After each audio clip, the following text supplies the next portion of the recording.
Salamat po. Ang laki pala ng bahay ng mga Gonzales. Kaya nga, no? Grabe. Tingnan mo yung vase, oh. Ang ganda. Ang laki. Anong nilalagay dyan?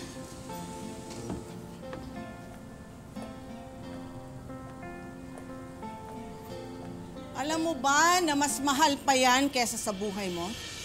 Kahit habang buhay ka magtrabaho, hindi mo mababayaran yan. Sorry po.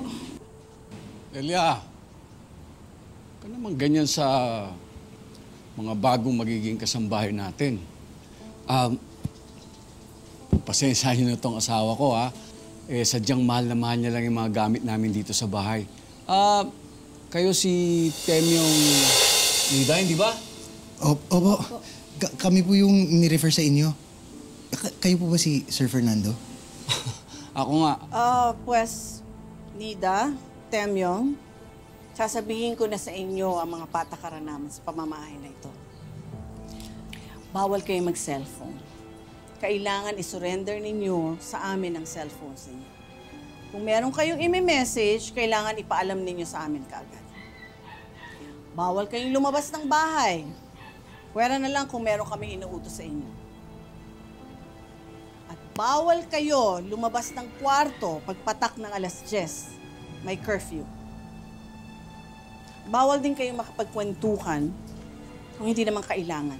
Ayaw na ayaw namin ng chismisan dito at lalong-lalo na tungkol sa buhay namin. Maliwanag? Opo, ma'am. Ama, pa. Oh, nak. Alis na po ako. Siya na ba yung bagong driver natin? Ay, oo nga pala, si Temyong. Si Brian, anak namin. Sir Brian. Oh, susi ng kotse. Gusto ko lagi mo hawak yan, ha? Para pag-aalis ako, ready ka. Opo. Tara na. Sige po. Pa. Sige po, sir. Sige. Ikaw na pala. Salamat. Pa, ulit ako pa. Ay, may gasolina pa ba yung sasakyan mo? Oo pa, kakagas lang. Okay.